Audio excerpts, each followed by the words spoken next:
Hello and welcome to Ninja Prep. This is Kapil Goyal, your educator and mentor for PG physics. तो इस lecture के अंदर हम जो क्वेश्चन डिस्कस करने वाले हैं वो डिस्कस करने वाले मैग्नेटिक मटेरियल के, है ना, यानी कि मैग्नेटिज्म एंड जो मैटर होते हैं, डाइलेक्ट्रिक जो मटेरियल्स होते हैं, उनके हम जो क्वेश्चन है वो डिस्कस करेंगे इस लेक्चर के अंदर। करीबन 3 से 4 लेक्चर या मैक्सिमम 3 लेक्चर के अंदर हम इसको खत्म करने की कोशिश करेंगे। क्वेश्चंस का सॉल्यूशन हमेशा की तरह आपको मैं बिल्कुल सिंपल लैंग्वेज में समझाने की कोशिश करूंगा। ये जितने भी क्वेश्चंस होंगे वो किसी ना किसी एग्जाम में आए हुए क्वेश्चंस होंगे, तो इन क्वेश्चंस को ढंग से अच्छे से फोकस करके सॉल्व करना। क्या पता आप जिस एग्जाम की प्रिपरेशन कर रहे हो वहां पर एक क्वेश्चन आपसे टकरा जाए। चलिए स्टार्ट करते हैं। पहला जो क्वेश्चन आपको दिख रहा है उसमें पूछा गया है magnetic field produced by electrons in atom. Magnetic field produced by electrons in atom and molecules is due to their, जो मैग्नेटिक फील्ड प्रोड्यूस होता है इलेक्ट्रॉन्स और मॉलिक्यूल से एक एटम के अंदर, वो किस कारण से होता है। तो देखो दो चीजें आती हैं। एक आता है हमारे पास magnetic moment due to angular motion, और एक आता है स्पिन जो हमारे पास होती है, स्पिन मोशन इलेक्ट्रॉन की, उसकी वजह से। तो दो मैग्नेटिक मोमेंट आता है, एक आता है magnetic moment due to angular momentum और एक आता है magnetic moment due to spin motion. तो एक तो आता है म्यू एल, तो म्यू एल को तो हम किससे लिखते हैं, -E/2m × L। ये एक्सप्रेशन आप सभी लोगों ने देखा भी होगा। ये है magnetic moment due to orbital motion या एंगुलर मोमेंटम, और एल का मतलब है एंगुलर मोमेंटम। और एक एक्सप्रेशन हमारे पास आता है म्यू एस का, जिसको स्पिन मोशन हम कहते हैं, और ये होता है -GE/2m और × S, 2m और × S। ये हमारे पास दो एक्सप्रेशन आते हैं। तो ये तो किसकी वजह से है, ये है ड्यू टू ऑर्बिटल मोशन, या आप इसको एंगुलर मोमेंटम भी बोल सकते हो। और ये किसकी वजह से है, ये है ड्यू टू स्पिन मोशन। ये किसकी वजह से है, ड्यू टू स्पिन मोशन। तो हमारे पास जो नेट मोमेंटम बन जाता है वो इन दोनों का एल्जेब्रिक समेशन होता है, यानी कि mu L plus mu S. तो हमारे पास जो मैग्नेटिक फील्ड प्रोड्यूस होगा इन दोनों की वजह से होगा, स्पिन और ऑर्बिटल मोशन जो दोनों है उसकी वजह से स्पिन, यहां पर मैग्नेटिक फील्ड आएगा। अगला क्वेश्चन देखो, अगला क्वेश्चन है हमारे पास the magnetic moment of electron due to orbital motion is proportional to. Orbital motion की वजह से जो मैग्नेटिक मोमेंट होगा वो किसके प्रोपोर्शनल होगा। तो मैग्नेटिक मोमेंट जो हम लिखेंगे ऑर्बिटल मोशन की वजह से, तो ऑर्बिटल मोशन की वजह से जो मैग्नेटिक मोमेंट है वो लिखा जाता है कितना, NEH/4πm। ये मैंने कहां से निकाला, एक तो मैं ये रिलेशन का यूज ले रहा हूं, म्यू इक्वल्स टू कौन सा वाला रिलेशन, ये वाला EL/2m, और एक मैं बोहर्स जो थ्योरी है, तो बोहर्स स्टेटमेंट। तो बोहर्स का स्टेटमेंट क्या है, बोहर्स का स्टेटमेंट है कि जो L है वो बराबर होता है NH कट के, यानी कि एंगुलर मोमेंटम NH कट के बराबर होता है। तो इस वैल्यू को जब मैं यहां सब्स्टिट्यूट करूंगा तो म्यू इक्वल्स टू क्या हो जाएगा, -NEH कट और अपॉन ये 2m है, H कट की जगह हम कितना लिख देंगे, H/2π। तो ये हमारे पास बन जाएगा म्यू इक्वल्स टू -NEH, और ये बन जाएगा 4πm। ये कितना बन जाएगा, 4πm। तो यहां से जो म्यू का मतलब मैग्नेटिक मोमेंट, वो किसके प्रोपोर्शनल हो गया, n का मतलब होता है प्रिंसिपल क्वांटम नंबर। तो हमारे पास जो सही आंसर आ जाएगा वो क्या आ जाएगा, डी आ जाएगा। ठीक है, तो राइट आंसर हमारे पास क्या आ जाएगा, डी आ जाएगा। अगला क्वेश्चन देखिए, अगला क्वेश्चन है कि N electron revolving in circular orbit of radius r and velocity v, frequency new है। इस फ्रीक्वेंसी को, और इसको अलग लिख लो यार, आप इसको f लिख लो, क्योंकि यहां पर भी v है और यहां पर भी v जैसा ही लग रहा है, तो उसको आप f लिख लो। Has orbital magnetic moment m, orbital magnetic moment को m से लिखा है। If the frequency of revolution is double, यदि फ्रीक्वेंसी को डबल कर दिया जाए तो न्यू मैग्नेटिक मोमेंट क्या होगा। तो देखो मैग्नेटिक मोमेंट का जो फॉर्मूला होता है, मैग्नेटिक मोमेंट को m यहां पे लिखा हुआ है, वो किसके बराबर होता है, I × A। A का मतलब होता है एरिया वेक्टर, A का मतलब क्या होता है, एरिया वेक्टर, और I का मतलब होता है करंट। तो I जो है करंट, वो होती है चार्ज अपॉन टाइम। तो चार्ज यानी कि इलेक्ट्रॉन और टाइम हो गया, और ये हो गया A का मतलब एरिया वेक्टर। अच्छा, अब जो T है, T 1/T, तो 1/T जो है वो किसके बराबर हो गया, फ्रीक्वेंसी का रेसिप्रोकल हो गया। तो यहां से मैं इसको ऐसा लिख सकता हूं, M = EF और A। इसको कैसे लिख सकते हैं, M = EF और A, ऐसे लिख सकते हैं। तो यहाँ हमें बोला है यदि फ्रिक्वेंसी ऑफ रिवॉल्यूशन डबल कर दी जाए, तो फ्रिक्वेंसी ऑफ रिवॉल्यूशन डबल कर दिया जाएगा तो यहाँ M prime upon M equals to ये एफ प्राइम अपॉन एफ हो गया, और ये डबल कर दिया तो ये 2 टाइम्स हो गया, है ना। तो यहाँ से जो मैग्नेटिक मोमेंट है वो भी कितना गुना हो जाएगा, 2 गुना हो जाएगा। तो हमारे पास जो आंसर आ जाएगा वो कितना आ जाएगा, 2m आ जाएगा। राइट आंसर हमारे पास क्या आ जाएगा, 2m। एंगुलर मोमेंटम बताने रिवॉल्विंग इलेक्ट्रॉन का, तो रिवॉल्विंग इलेक्ट्रॉन का एंगुलर मोमेंटम क्या होता है, L इक्वल्स टू mvr। अब यार ये तो एक्सप्लेन करने की मेरे को लगता है ज़रूरत है नहीं, फिर भी मैं बता देता हूँ। रिवॉल्विंग इलेक्ट्रॉन है, ये सेंटर हो गया, और ये मान लो इलेक्ट्रॉन है, यहाँ पर इलेक्ट्रॉन बैठा है ना। तो ये डिस्टेंस हो गई r और ये हो गया p, ये हो गया p। तो जो एंगुलर मोमेंटम है वो क्या लिखा जाता है, r क्रॉस p। क्या लिखा जाता है, r क्रॉस p। तो r और p हो गया mv, और इसको सिंप्लीफाई करोगे तो ये बनेगा r mv और साइन थीटा। अब इन दोनों के बीच का जो एंगल होगा वो कितना होगा, 90 डिग्री होगा। तो ये बनेगा mvr और साइन 90 डिग्री। तो यहाँ से वैल्यू आ जाएगी हमारे पास mvr। क्या आंसर आ जाएगा, mvr, जो कि ऑप्शन कौन सा हो जाएगा, डी हो जाएगा। सही आंसर क्या आ जाएगा, डी आ जाएगा। अगला क्वेश्चन देखिए, अगला क्वेश्चन है gyro magnetic ratio is ratio of magnetic dipole to, magnetic dipole का किसके साथ रेशो होता है। हमारे पास वैल्यू आती है mu equals to minus E upon 2m into L. Mu का मतलब होता है मैग्नेटिक मोमेंट, और एल का मतलब होता है एंगुलर मोमेंटम, और ये बराबर हो गया ई अपॉन 2m के, और ये ई अपॉन 2m को हम कहते हैं जायरो मैग्नेटिक रेशो।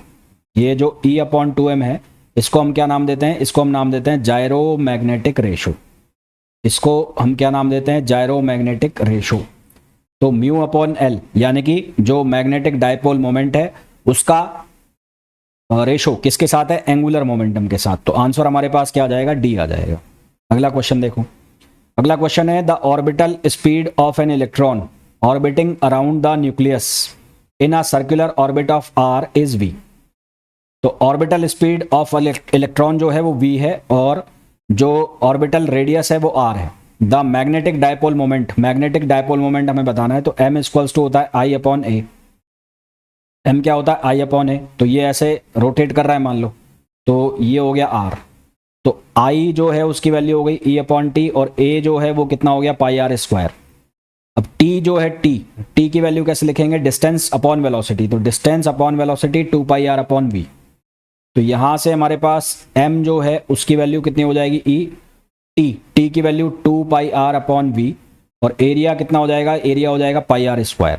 तो यहाँ पाई से पाई कट गया, r से r कट गया। तो इसको सिंप्लीफाई करोगे तो ये बनेगा ई वी आर अपॉन 2। तो मैग्नेटिक मोमेंट कितना आ जाएगा, ई वी आर अपॉन 2, जो कि कौन सा ऑप्शन हो जाएगा, बी हो जाएगा। अगला क्वेश्चन देखो, अगला क्वेश्चन है a charge particle is rotating in a circle of radius r with uniform speed v, ratio of magnetic moment to angular momentum. अभी बात की थी म्यू अपॉन एल किसके बराबर होता है, e अपॉन 2m माइनस, और मैग्नीट्यूड में लिखोगे तो ये हो जाएगा e अपॉन 2m। e को लिख लो q, तो म्यू अपॉन एल किसके बराबर हो जाएगा, q अपॉन 2m। तो आंसर हमारे पास क्या आ जाएगा, q upon 2m, which is option A. अगला question, an electron moving in a circular orbit, एक इलेक्ट्रॉन जो है सर्कुलर ऑर्बिट जिसकी रेडियस है r, टाइम पीरियड है t, is equivalent to magnetic dipole moment. इसका मैग्नेटिक डायपोल मोमेंट बताना है, तो magnetic dipole moment I into A. तो I की value E upon T, area कितना हो गया, पाई आर स्क्वायर। तो यहां से क्या बनेगा, पाई ई आर स्क्वायर टी। तो फॉर्मूला कौन सा आ गया, C आ गया। आंसर क्या आ गया, C। अगला question, the electron in the hydrogen atom is moving with the speed of 2.5 into 10⁻6 metre per second in an orbit of radius 0.5 Armstrong. Magnetic moment बताना है, तो मैग्नेटिक मोमेंट का फॉर्मूला हमने लिखा था अभी ई वी आर अपॉन 2। क्या लिखा था, ई वी आर अपॉन 2। तो ई की वैल्यू 1.6 इंटू 10⁻−19। वेलोसिटी कितनी है, 2.5 इंटू 10⁻6, 2.5 इंटू 10⁻6, ये हो गई वेलोसिटी। और आर जो है वो है 0.5 आर्मस्ट्रॉन्ग। आर्मस्ट्रॉन्ग का मतलब है 10⁻−10। इसको डिवाइड करो 2 से, सॉल्व करो। इसको सॉल्व करेंगे तो 1.6 मल्टीप्लाई बाय 2.5 मल्टीप्लाई बाय 0.5, इन तीनों को मल्टीप्लाई कर दिया और 2 से डिवाइड कर दिया, 2 से डिवाइड कर दिया, एक खत्म, एक बच गया। तो आंसर में एक आ गया। अब ये 10⁻−19 और ये 10⁻20 3 आएगा, तो ये आ जाएगा 10 पावर माइनस 23। तो आंसर हमारे पास आ जाएगा सी आ जाएगा।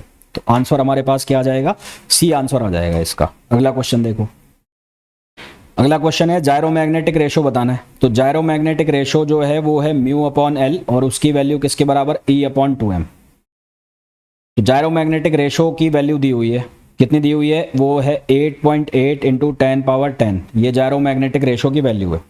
मास ऑफ इलेक्ट्रॉन बताना है हमें, क्या बताना है, मास ऑफ इलेक्ट्रॉन। तो यहां से निकाल लो आप, ई की value 1.6 into 10 power minus 19 upon 2m, और ये हो गया 8.8 इंटू 10 पावर 10। क्रॉस मल्टीप्लाई करोगे तो ये 1.6 into 10 power minus 19 upon 2 into 8.8 into 10 power 10, और ये किसके बराबर हो गया, m के इक्वल हो गया। तो डिवाइड करो, तो ये 1.6 डिवाइड बाय 8.8 और डिवाइड बाय 2 डिवाइड बाय 2, ठीक, और 10 पावर 29 ऊपर हो जाएगा ये, तो ये बनेगा 0.090 इंटू 10 पावर माइनस 29, और इसको हम लिख सकते हैं 1/11।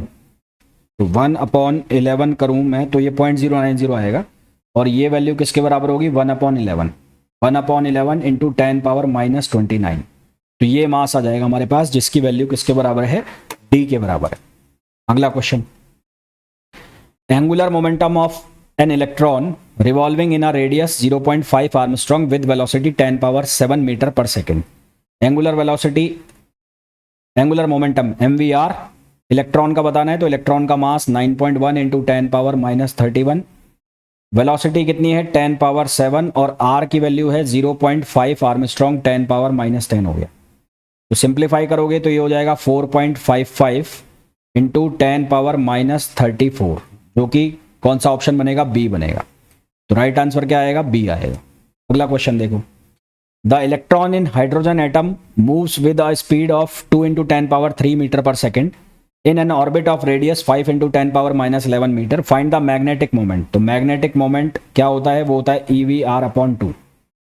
वैल्यू सब्सटीट्यूट करो, 1.6 इंटू 10 पावर माइनस 19, V जो है उसकी वैल्यू 2 इंटू 10 पावर 3, और R जो है उसकी value 5 into 10 power minus 11 upon, divide करना है 2 से, सिंप्लीफाई करेंगे आंसर आ जाएगा 8 इंटू 10 पावर माइनस 27, जो कि ऑप्शन हो जाएगा ए। अगला क्वेश्चन देखो, substance in which the magnetic moment of single atom is zero. वो सब्सटेंस जिसमें जो सिंगल एटम का मैग्नेटिक मोमेंट जीरो हो जाता है, उसकी कौन सी प्रॉपर्टी कहते हैं, तो वो किस में होता है, डाईमैग्नेटिज्म में होता है। डाईमैग्नेटिज्म में मैग्नेटिक मोमेंट कितना हो जाता है, जीरो हो जाता है। अगला question, the universal property of all substance. किसी भी सब्सटेंस की जो यूनिवर्सल प्रॉपर्टी होती है, जो इनहेरेंट प्रॉपर्टी भी होती है, वो क्या होती है, डाईमैग्नेटिज्म होती है, जो कि इनहेरेंट प्रॉपर्टी भी होती है किसी सब्सटेंस की। अगला question, when a ferromagnetic material is placed in a strong external magnetic field. Ferromagnetic material को जब किसी स्ट्रॉन्ग मैग्नेटिक फील्ड में प्लेस किया जाएगा तो उसका जो डोमेन साइज है वो इंक्रीज कर जाएगा, क्योंकि वो अलाइन हो जाएंगे सबके सब एक डायरेक्शन में, तो इसलिए डोमेन साइज जो है वो इंक्रीज हो जाएगा, है ना। तो आंसर हमारे पास क्या आ जाएगा, ए आ जाएगा। तो आई होप जितने भी क्वेश्चंस मैंने आपको यहाँ पर कराए हैं वो आपको बहुत अच्छे से समझ आ गए होंगे। फिर भी आपको कोई डाउट है तो आप पूछ सकते हैं। मिलते हैं नेक्स्ट वीडियो में, till then thank you, bye bye.